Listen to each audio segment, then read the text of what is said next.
Okay, so our additional lesson, no, aligned of course with the curriculum guide from the DepEd. Inline pa din 'to sa DepEd. Okay, so the flow of energy in the ecosystem. Do you have any idea saan nagsisimula or nanggagaling yung energy from the ecosystem? Sure. Sir, pwede ba mag-try? Wait lang, wait lang. Okay, sige, go. Si, Try, si Rome po Baldwin. muna. Si Rome po muna, O, sir. sige, Hindi na. Rome. Ikaw na, Kyle. Sige. Hindi, nauna ka na kasi nauna Isa ka. naman tayo ng sagot eh. Kaya nga, parehas lang eh. O, sige, Sa, go. Hindi, ikaw na magsabi, sure. Rome. Parehas lang tayo sagot eh. Sa sunlight po yung photosynthesis. Sunlight, sir. Okay, very good, from the sunlight. No, doon nagsisimula lahat. Without the sun, life on Earth will not prosper. No, hindi siya mabubuhay, hindi magta-thrive ang life on Earth. Naririnig ba? Rinig ba yung ano? Kasi yung mic. Hindi mabubuhay ang mga buhay, mga organism sa Earth kung wala ang light from the sunlight. Okay?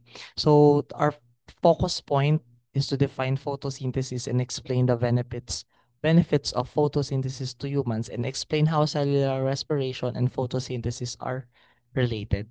So how do they relate?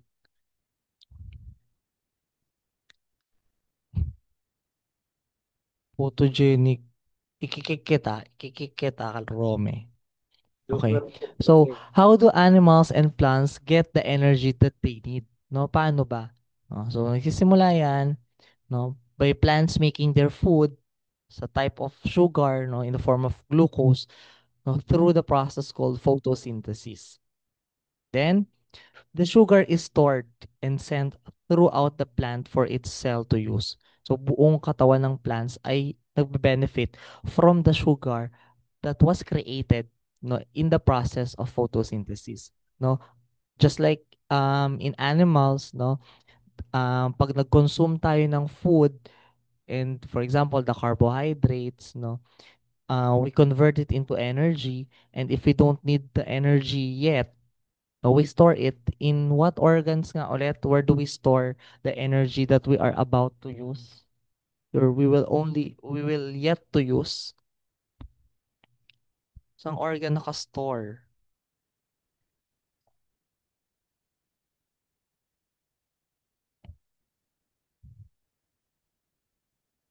Si ano, si Magno.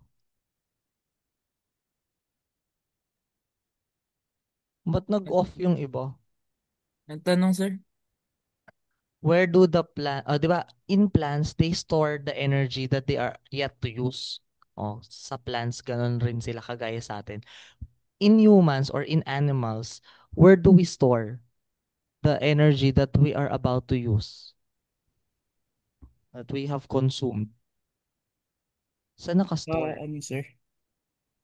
Sa liver ba? Yes, very good. Sa liver and sa Muscle. Muscles, sir. okay, very good sa muscles, no? So, kagaya ng ginagawa ng animals, no? Ganun rin po yung ginagawa ng plants. They store the energy that they are yet to use. Hindi pa nila ginagamit or hindi pa nila kailangan. Kasi hindi naman pwedeng itatapon lang nila yon, no? So, they need to store it for later use. Then, any extra sugar not used by plants will be stored in either of their body parts, so sa roots man yan, sa stem, sa leaves, no, but especially sa ini-store sa kanilang bunga, sa fruits, no. Wait lang. Ayan, sa fruits nila ini-store, no. So yung mga fruits na produce ng plants, no, kung walang kumain nun, walang nag-consume nun, yun yung ginagamit ng plants to use or for storage ng energy nila. Kunyari, kailangan na nila, no? Doon sila kumukuha. Okay? So, hindi rin naman totally nasasayang.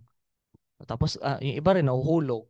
Tapos, it will be decomposed, no? Mabubulok. Tapos, doon sa lupa, maa-absorb ng lupa yung mga nutrients, then babalik din dun sa plant, no? So, paulit-ulit lang yung energy, pabalik-balik lang. Okay? Then animals, o kunyari, kinonsume ng animal, no? Animals eat a plant or other plant eater in order to obtain the energy originally stored in plants, no? Ayun yung sa food chain, no? 'Di ba? Kapag yung energy from the sunlight was converted into chemical energy ng mga plants, then it will be consumed by the animals. Then, yung energy na yon na galing sa sunlight, malilipat dun sa animals na kumain dun sa plant. Okay?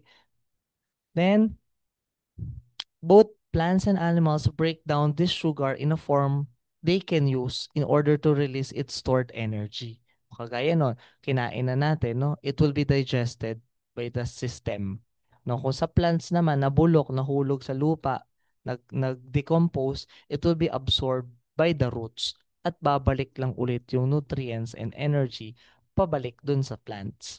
No? This process is called cellular respiration. Okay? This is how both plants and animals get the energy they need to live and thrive, no? Ganun po nangyayari yung cycle of life. Paulit-ulit lang 'yun. Okay? Kasama diyan yung pagkamatay. O yung energy, yun, namatay na yung halaman. Or kinain mo, same lang yun eh. Pag kinain mo na yung halaman, namatay na siya eh. Diba? So, it will be consumed. Then, pabalik-balik yung cycle. Okay? So the highlighted process here is the photosynthesis. No, it is the process by which plants make food using energy from sunlight to convert carbon dioxide and water into sugar. Again, from solar energy into chemical energy. No, chemical in a form of sugar and water. Okay? So, ganun po ang ginagawa ng photosynthesis. O, if you could recall from your prelims to midterms topic, in what part of the cell organelles or what cell organelle is responsible or that caters the process photosynthesis?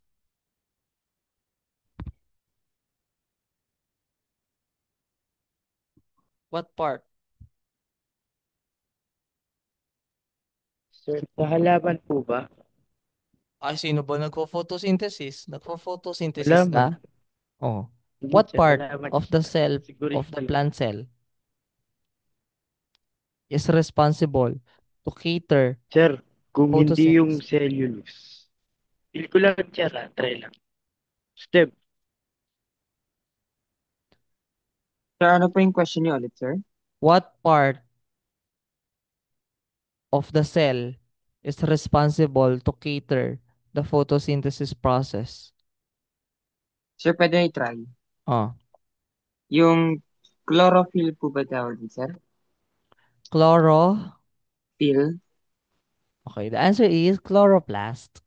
Ay, Okay, chloroplast pala. the Okay. chloroplast. No, it acts as a solar panel for the plants, which converts the sunlight into chemical energy. Anong cellulose sinasabi mo, Romy? Cellulose yung cell wall, 'di ba? So, yung chloroplast po, actually the plastids. So, yung mga plastids, merong iba't iba yan. Na carotene, xanthophyll, anthocyanin, chlorophyll A, chlorophyll B, no? Yun yung mga, ano, iba't ibang pigment. No, but the most common is the chlorophyll. Okay? Siya yung nagbibigay ng green pigment sa plants. So, yun, nandun po sa chlorophyll, sa chloroplast, yung chlorophyll. Okay? Doon po na naka-locate yung chlorophyll. And doon po nangyayari yung process na photosynthesis. No, meron pa kasi yung mas malalim na discussion. Eh. Merong light dependent and light independent mga reaction. Okay? What's the purpose of the photosynthesis? Again, to make their own food, to make the food for the plant. Yun yung ginagawa nila. All organisms get their energy from food. Okay? We are not able to convert the sunlight no into chemical energy kasi wala tayong chloroplast. O, 'di ba? Animals, no, some can convert pero most of the animals no ay hindi kayang i-convert ang sunlight into chemical energy. So, saan nanggagaling yung energy? From the food that we eat. Okay? So, kapag nawala ang plants, walang kakainin yung mga kinakain natin, karne, mga baboy, mga manok, no? Mga baka, wala silang kakainin. So, wala rin tayong kakainin na meat. Okay? So, ano mangyayari? Mamamatay ang mga organisms.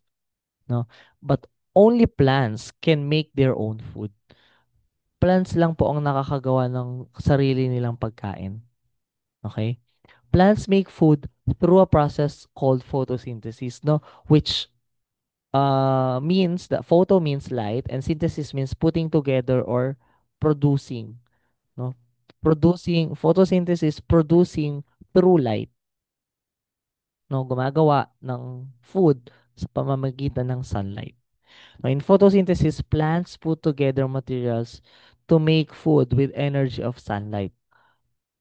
So, hindi rin makakagawa ang plants kung walang sunlight. Okay? Wait lang. Wait.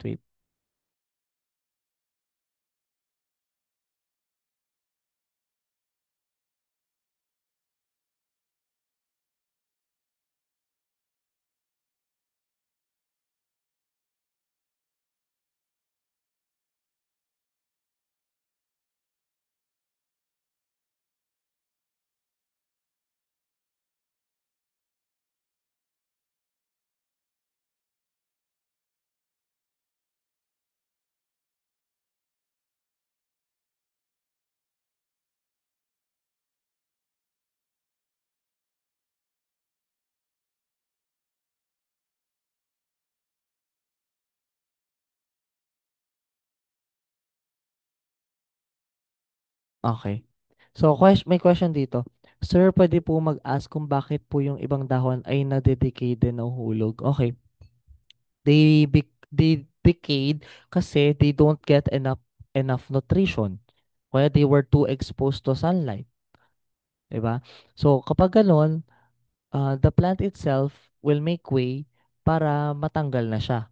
Kasi instead of supplying some energy pa doon sa plant or doon sa area na yon, 'di ba? It will consume, the energy will be consumed pa imbis na mapupunta na lang sa ibang part. So mahuhulog na lang siya, mamamatay na siya, na wither na. No, ganun yung ginagawa ng mga farmer, 'di ba? Pruning ang tawag. Halimbawa, yung mga grapes, best example yung grapes.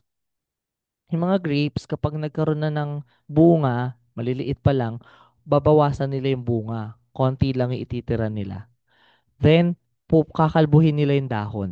Tatanggalin na nila lahat ng dahon para lahat ng nutrients na nakukuha nung halaman ay mapupunta na sa fruits para it will yield larger fruits or grapes. No? Napanoorin niyo yung pruning ang tawag doon. Nagtatanggal ng mga dahon para mag-focus yung plants in giving nutrients doon sa bunga.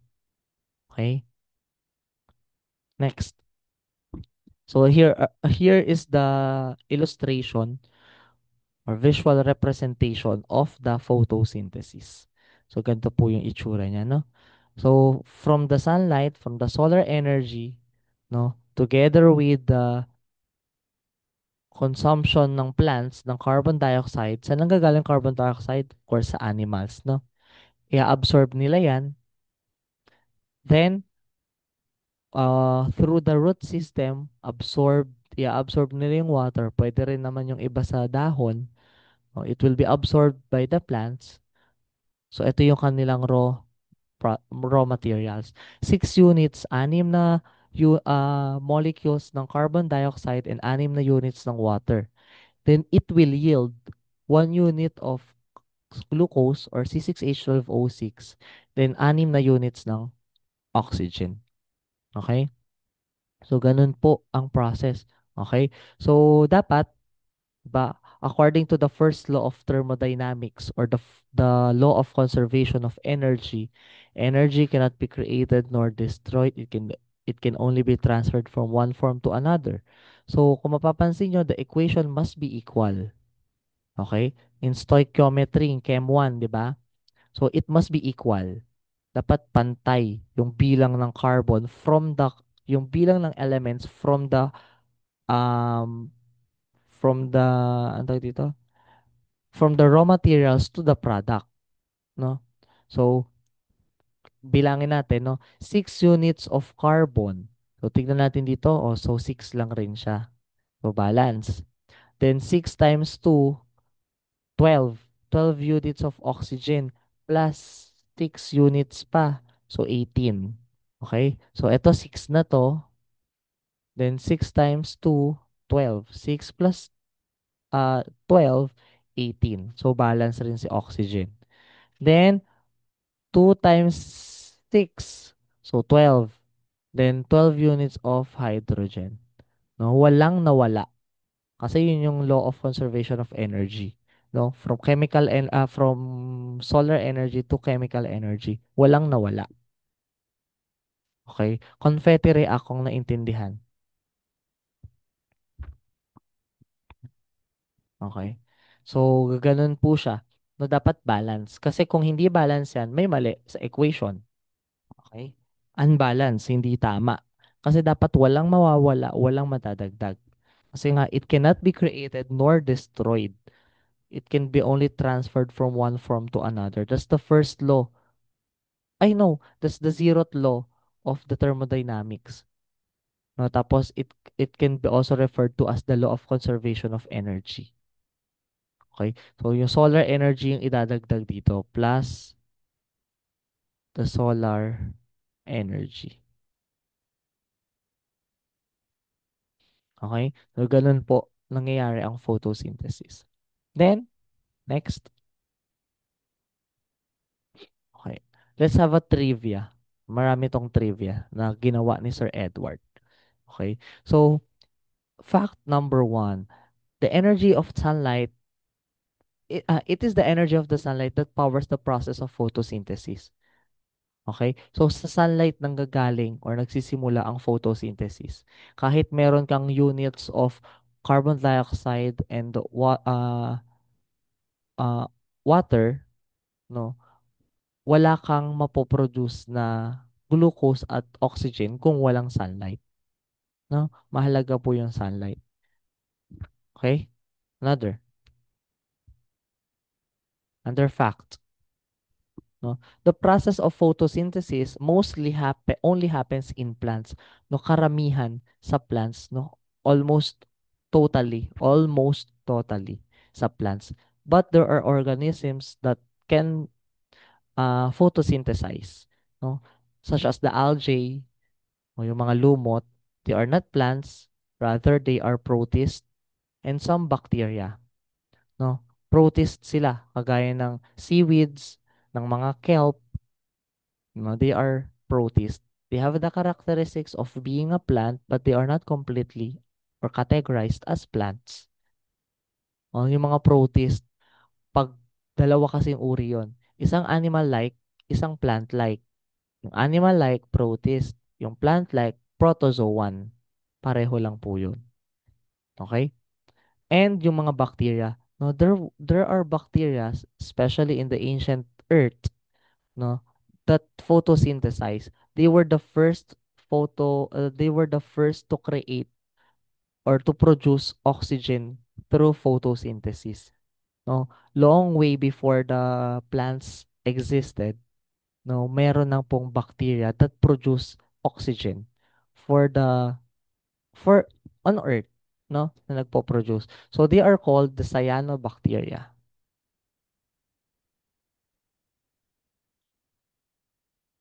They were the most abundant, no? Kaya marami ring oxygen in the ancient times, no? And there was a theory that because of too much oxygen concentration on the atmosphere, the organisms used to be giants, malalaki, because of the abundance of the of the oxygen molecule on the atmosphere. Okay? Kaya malalaki yung iba. So, yun po. Before plants, merong mga bacteria. Okay? So na. So, eto po. No, yung mga two types of organisms, no, according to their capability to reproduce their own food. No, the autotroph and the heterotroph. Autotroph is also known as the producers. No, they produce their own food through the process of photosynthesis or chemosynthesis. No, yun, yung gumagamit ng nagpo-produce ng chemical photosynthesis. No, they are the plants and yung iba mga bacteria and protists. No? Kagaya kanina may nagtanong si Gaspar ng Opal. Meron daw mga sea slugs na they consume. Kumakain sila ng mga algae. Then, yung mga chloroplast ng kanilang kinain ay napupunta sa likod nila. Yes, may ganun po. And they also perform photosynthesis through the process. May mga ganun po. But are they considered autotroph or heterotroph? Ang answer ko kanina, and ayun yung pagkakaalam ko, they are still heterotroph kasi they consume the autotroph first before they become autotroph themselves. No? Naging heterotroph muna sila bago sila maging autotroph. Kung hindi nila kakainin yung producer, hindi sila magiging autotroph. And I believe may tawag sa mga organisms na they can be both heterotroph and they can be autotroph. Let's search.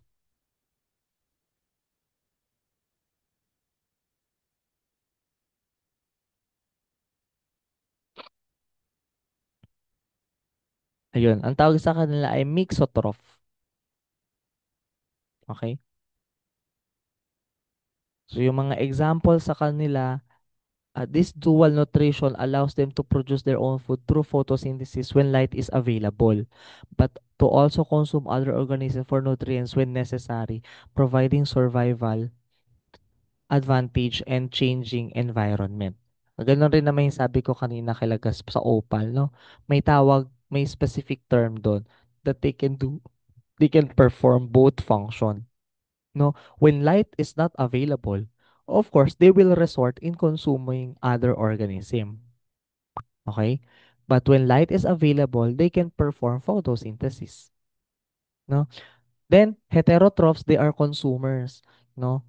They are consumers because they cannot produce their own food. So, they eat other organisms to get the energy and the nutrients that they need. No? At merong level yan, di ba? May first consumer, first level, second level, or first degree consumer. No, yung mga direct consumer, yun yung mga herbivore, yung mga insects, no? Sila yung directly kumakain sa producers. Then yung mga second degree, sila yung mga kumakain nung direct na kumakain sa producers. And so on, hanggang makarating ng apex predator. Okay? So again, pag autotroph, producers, pag heterotroph, consumer. Dali lang tandaan. Okay. So, dito kami natapos ng Jade kanina. Ay, ng Jade, ng Opal. Hanggang anong oras ba tayo? 5:05 no? Okay. Dito kami natapos kasi sobrang haba lang naging discussion. Okay. So, ito po ang mga different types of consumer. Okay. According to the organisms or according to their diet, based on their diet. Okay. Yung mga consumer na herbivore, no, from the word herb, they consume plants. Directly plants yung kinakain nila, no? So in their environment, plant is the most abundant food source. Okay? So what do you what do you notice about herbivores? What are common to them? Sige nga. What characteristics are common to herbivores? Yes, Falcotila. Sir, since herbivores po sila, hindi po sila nagre-rely ng matutulis na ngipin po. Okay, why? Why do they need, very good, why do they need flat teeth? Kasi po, para pumasyad po para pumasyad yung mga halaman na kinakain po nila po. Ano po, para Shred po. bakit hindi ba kaya ng matulis ng ngipin? Mostly po kasi yung matutulis na ngipin po para matanggal po yung mga excess na mga laman-laman po. At saka Oh, pangsira rin ng mga buto yung most ng ngipins ng carnivores po. herbivore ka mag-focus. Why flat? Ba't kailangan flat? And strong, malaki yung ngipin nila. Why? Without referencing the canine, yung ngipin na matulis. Why flat? Anong kinakain nila? Saglit lang. Bakal? Ba't saglit lang? Search na yan. Oh yes, Balbuena. Try lang po. Pero Mhm. parang, hindi po, sir. Hindi parang. Nasanay po kasi yung structure po ng ipin nila sa pagkain po ng halaman po. It's easier po kasi na kumain ng halaman pag, kumbaga sir, nasanay po yung structure po ng ipin nila sa pagkain ng halaman. Why nga? Bakit? Nasanay nga. Yes, very good. Nasanay. And why does it evolve to be flat and matibay? Okay, simply because, di ba? The cells of the plant cells are rigid because of the cell wall. Matigas ang ano nila, ang cell wall nila. Matigas ang structure ng plants. Kaya they develop to be flat and strong. Napakalakas ng ngipin ng mga herbivore. Kasi because of the rigid cell wall or cellulose of the plant cells. Okay? So ganun po.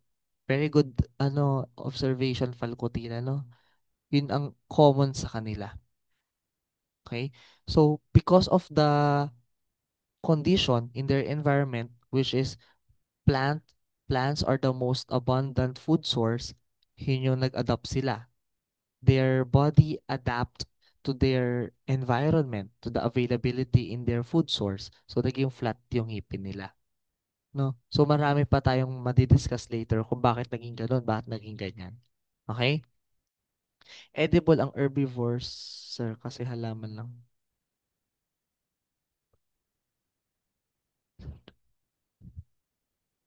Yes, very good, Rome. The theory of use and misuse. Edible ang herbivore kasi halaman lang kinakain nila, mas malinis sila. Yung mga karne, yung mga baboy, hindi sila for example, isda. Ano ba kinakain ng isda? Kapwa isda, di madumi yun. Malinis din naman sila, no? With proper handling of food, lulutuin, no? Magiging malinis sila. No, kahit yung herbivore, kung hindi naman sila lulutuin ng maayos, no, edi hindi rin sila magiging malinis, especially yung mga wild, no, they could acquire yung mga sakit na inhibit na ng mga domesticated animals, no? Nag-evolve na yung mga domesticated animals na hindi na sila magkakasakit na ganito, which is sa wild animals problema pa rin nila. O, pwede pa rin sabihin madumi sila kasi wild sila. Okay? Not necessarily they eat plants directly, they are clean. Okay? Depende pa rin sa nature. Okay? Next naman ay mga carnivorous. No? They are the uh, meat-eating consumers. No? They consume yung mga kumakain ng mga producer. Okay? So, they develop a sharp teeth. Naka-record ba ako? Okay. They develop sharp teeth, which is sinabi ni Falcotilla, very good, to tear apart the meat from the bone. No, and correction, they don't eat bone. Hindi po nila kinakain yung bone. They don't have strong acids in their stomach to digest the bone. Hindi sila kagaya nung anong vulture ngayon. May vulture na kumakain ng bone. Yun yung talagang pagkain niya. Buto. Lululukin niya ng buo yung femur. Yung femur. Ano nga yun? Femur. Tama ba yung largest bone? Femur. Sir, madali po mag-puncture yung skin gamit. Yes, madali mag-puncture to tear apart nga yung mga skin, yung mga meat. And, di ba, yung mga, tawag dito, yung mga lions and tigers, yung mga cats, they have evolved to have sharp, yung dila nila may matutulis na patusok, no? Designed to tear the skin or the excess meat dun sa buto, no? And if they are, kunyari tayo, no, kung determined talaga silang consume tayo, pag isang dila nila, we, it could tear the skin of our muscles. Pwede niyang matanggal yung balat natin sa muscles. Ganun katulis or ganun kaano yung dila nila. 'Di ba? May mga tulis-tulis.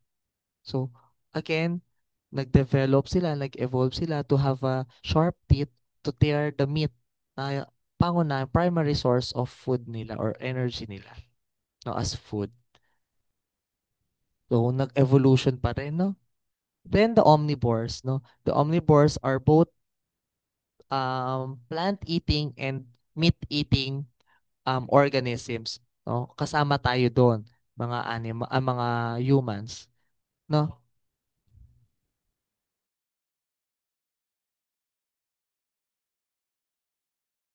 Okay? Kasama tayo doon mga omnivores, no? Yung mga aso din kasama, no? But they are in nature or in wild, they are carnivore. So, kaya yung set of teeth natin, no? Merong flat, merong sharp. Sorry, hindi na po naman ayos. Nakatutulong din po sa drink of water. Drink of, okay, nakita niyo na ba yung slow-mo ng drinking of water ng mga animals? Ito yung dila, no? Hindi pa ganon. Pag ganon, doon nila ini-scoop yung dila, yung water. No, hindi. Ay, kung yung dila mismo, oo, nakakatulong. Kasi dila yung gamit nila pang inom. Pero yung tulis-tulis sa dila, no. Survival of the fittest. The need to adapt fangs to survive po. Sir, may tinuro po kayo dati yung di pa nag-function sa katawan, tinatapon ng body at di na relevant. Asa po, Opo. Pupunta tayo doon, no? Yung mga omnivore, no? They develop two sets of teeth. Yung mga may fangs, yung mga canine, tapos yung mga flat, okay? So, the flat teeth ng mga omnivore, no, are designed to grind and chew the cellulose na kinakain natin from the plants. Then yung matutulis, they were designed to tear off the meat from the bone na we eat from the meat na meron na kinakain natin, no? So nag-adapt, nag-develop. Okay, natural selection, no? Meron pang isang example ng pag-develop or evolution, no? For example, I don't really recall kung sino. Pero if I'm not mistaken, sila Mark. Sila Mark yun, I believe. Yung theory of use and misuse. Hindi ako nagkakamala. Sila Mark, no? For example, sa giraffe, the ancestors of the giraffe used to have short neck. Okay? They used to have short neck. And they used to have short... 10 minutes na lang. Okay, they used to have short neck, but with the theory of use and misuse, no, as they reach for the foliage of the trees, no, yun yung gusto nila kainin. Why? Because the competition on the grassland is too high. Marami na kumakain sa damo. Okay? Yung mabilis maabot. So they don't want to compete. Instead, they think of a way to reach the foliage from the tree. So ano ginagawa nila? Reach. They push themselves to reach, no? Then eventually, after some generations, hindi lang po yun isang gabi humaba ng leeg, no? It took a lot of generation para maging mahaba, no? For example, yung unang generation, namatay siya pero nagtry siyang abutin yung foliage. Okay? So that characteristic, natural selection, it will be passed. Ay, nakalimutan ko eh. Sila Lamarck to, naalala ko to, grade 10 topic kay Sir Robin. Sila Lamarck yung nag-suggest nito na yung genetics nung parent, no, kakaabot niya nung foliage sa tree, um, naipasa niya yun sa anak niya. Though hindi pa totally mahaba yung leeg niya. So, maipapasa niya yun, na nag-elongate na yung leeg niya. Humaba konti, no? Pero 'pag na-exercise pa nung anak, mas hahaba. So, hanggang sa umabot sa generation na ngayon na mahaba na totally yung leeg, no? I believe sila Lamarck yun, hindi ako nagkakamali. Okay? So, theory of use and misuse, no? For example, yun nga, sinabi ni Romy, the vestigial organs, na if you don't use those organs, no, if they don't have function anymore in your body, it will become useless. No? It will only exist, but will not function as they used to be, or used to function, used to do. No? For example, yung appendix, yung mga third molar natin, the wisdom tooth na nakwento ko naman na sa inyo yon, 'di ba? We used to eat raw meat, raw materials, yung mga raw na pagkain na hindi niluluto. So, yung third molar used to support in grinding and chewing the food, lalo yung mga matitigas, no? But as as we discover and utilize the fire, no, especially in cooking, lumambot na yung mga pagkain. So we don't need our third molar anymore. No, hindi na natin siya kailangan. Kasi second molar and first molar can do the job. Kasi malambot na eh, lumambot na sa pagluto. Okay? So ganun po yung mga evolution na nangyayari because of the environment, no? Environment driven factors 'yon. Marami, lahat halos ay environment driven. For example, yung theory of use and misuse, 'di ba? Kapag ang katawan mo ay hindi mo for example, a body part, no, is being used constantly, no, it will expand, it will enlarge, ay sorry. It will enlarge, it will elongate, lalaki kapag laging ginagamit. Kapag hindi mo nagagamit, no, it will um contract, na totally contract but liliit siya, no? Ganun po ang theory of use and misuse. Parang naging dominant na po yung genes ng longer. Yes, very good. Naging dominant na. Nakalimutan ko kung sinong scientist yon. No, pero sa genetics yon.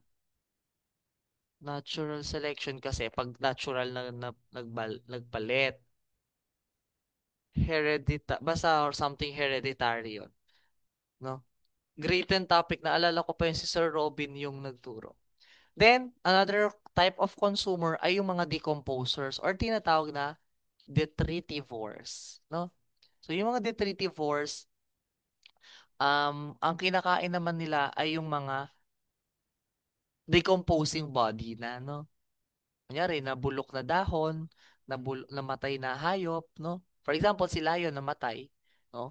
Having no natural predator, wala namang kumakain sa lion, di ba?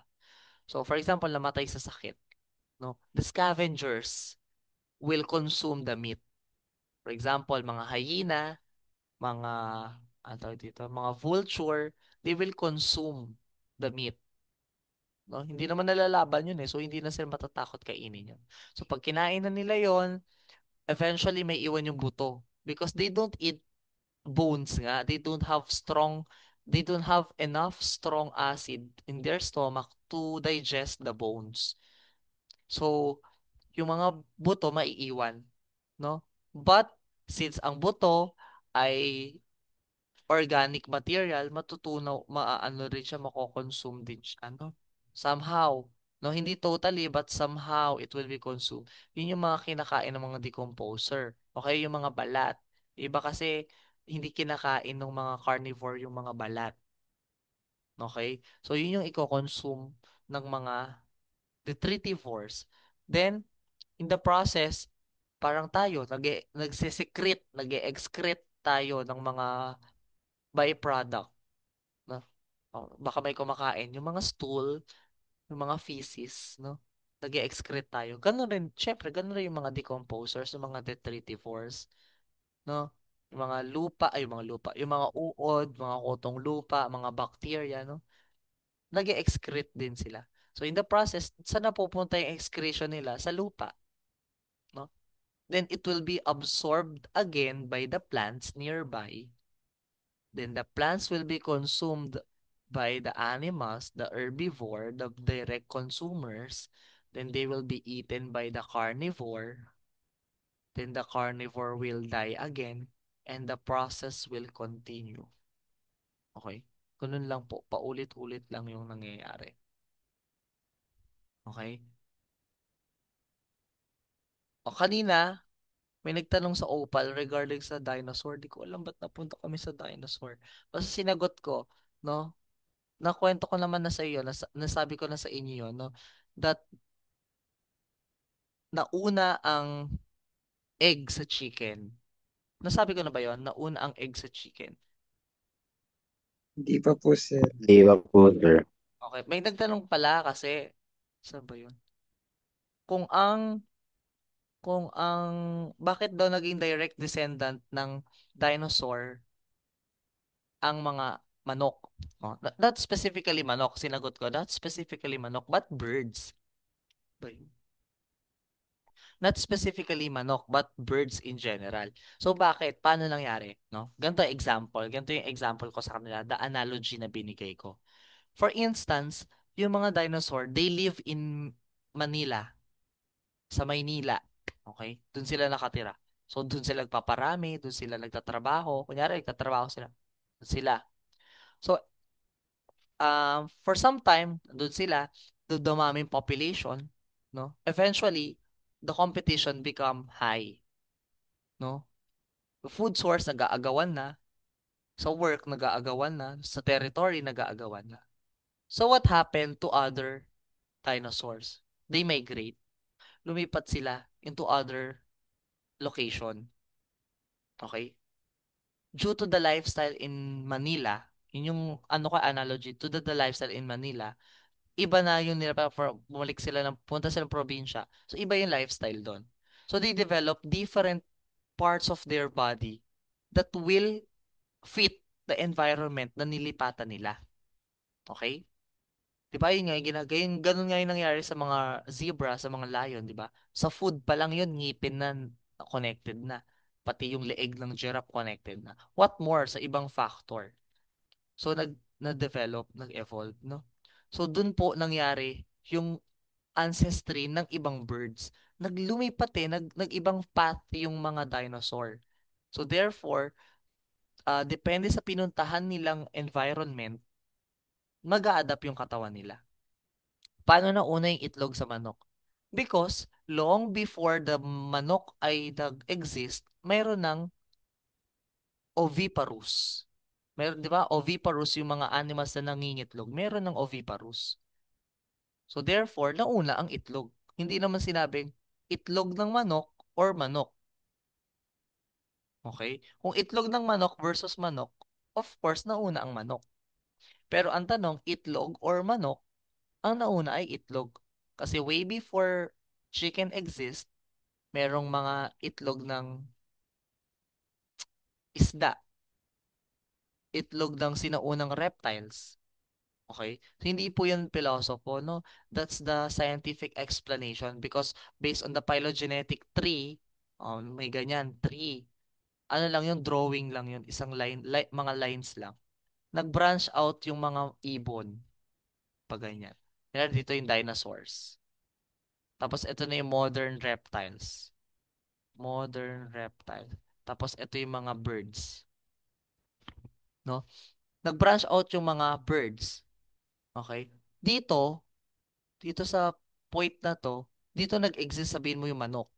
Eh dito sa dinosaurs, nangingitlog na sila eh. So, nauna yung egg talaga. Sir, di ba mas may sense if manok na una kasi yung pwede po mapisat.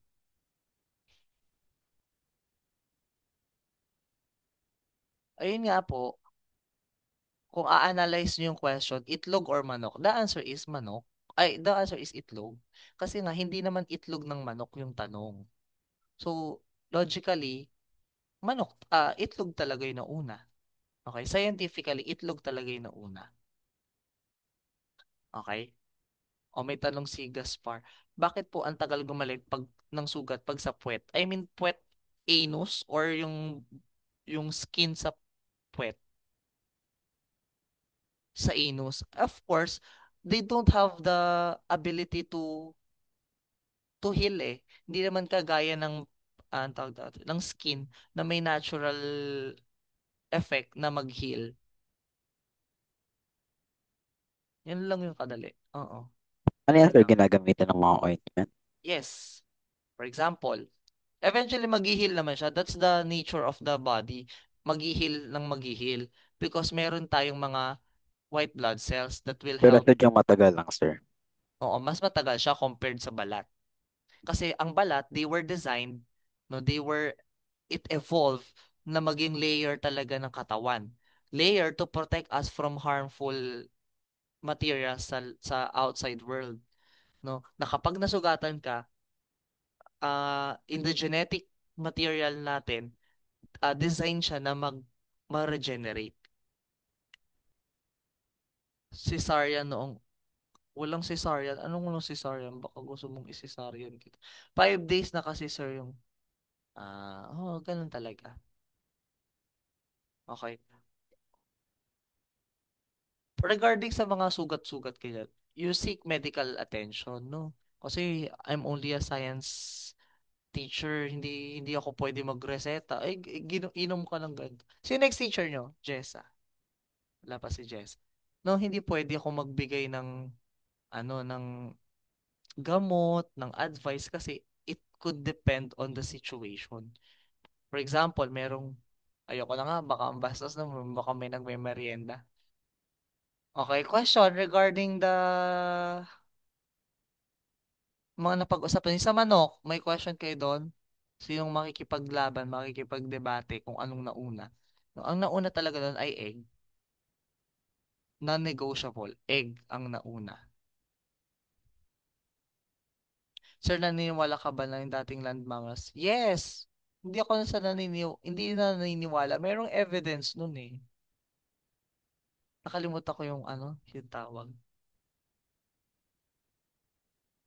Nag-start. Saros, parang ganun. Kalimutan ko. S or B? B ata, B. Basta ganun. Yung alin po ba Naniniwala yan, ko, sir? land animals sila. Ano po? Ano po yung tinanong sa inyo, sir? Kung naniniwala daw ba ako na ang whales ay dating land mammals. Opo, totoo yun.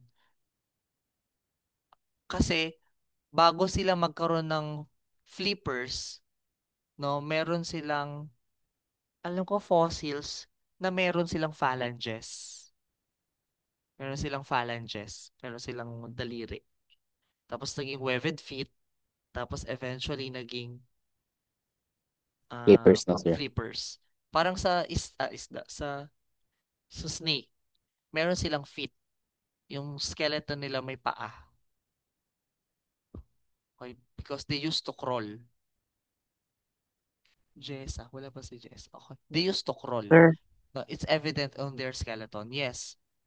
bakit po ba sir yung ibang animal, for example po sir yung binigay niyo po yung whales, Mm. bakit po mas matagal po sila mag-undergo ng, ano ba yung tawag doon, metamorphosis kasi nagbabago yung katawan?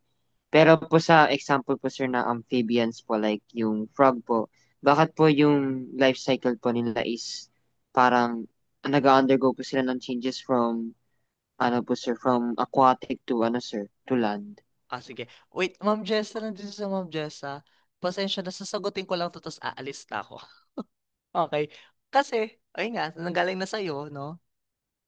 Ikaw lang. Okay. Nanggaling na sa'yo, yung mga frog, life cycle nila eh, kasama sa buhay nila. Okay, yung mga iba, yung mga whales, evolution. No, nag-evolve sila totally eh. From one type ng animal to another, nag-evolve na. Kumbaga, hindi na sila babalik dun sa cycle na yun.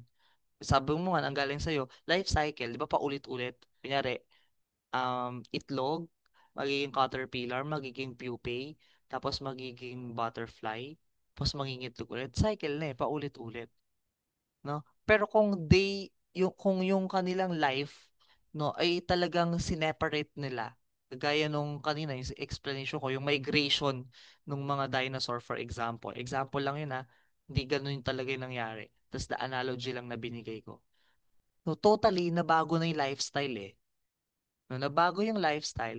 nabago yung Ma'am Jessa, anong tawag doon? Napag-usapan na natin yun, 'di ba?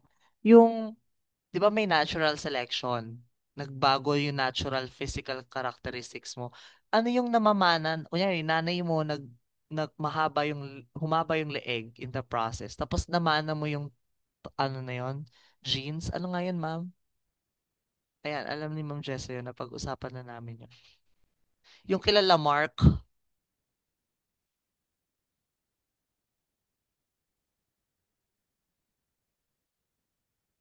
alam niyo yun, ano lang yun si Ma'am Jessa, humble lang siya.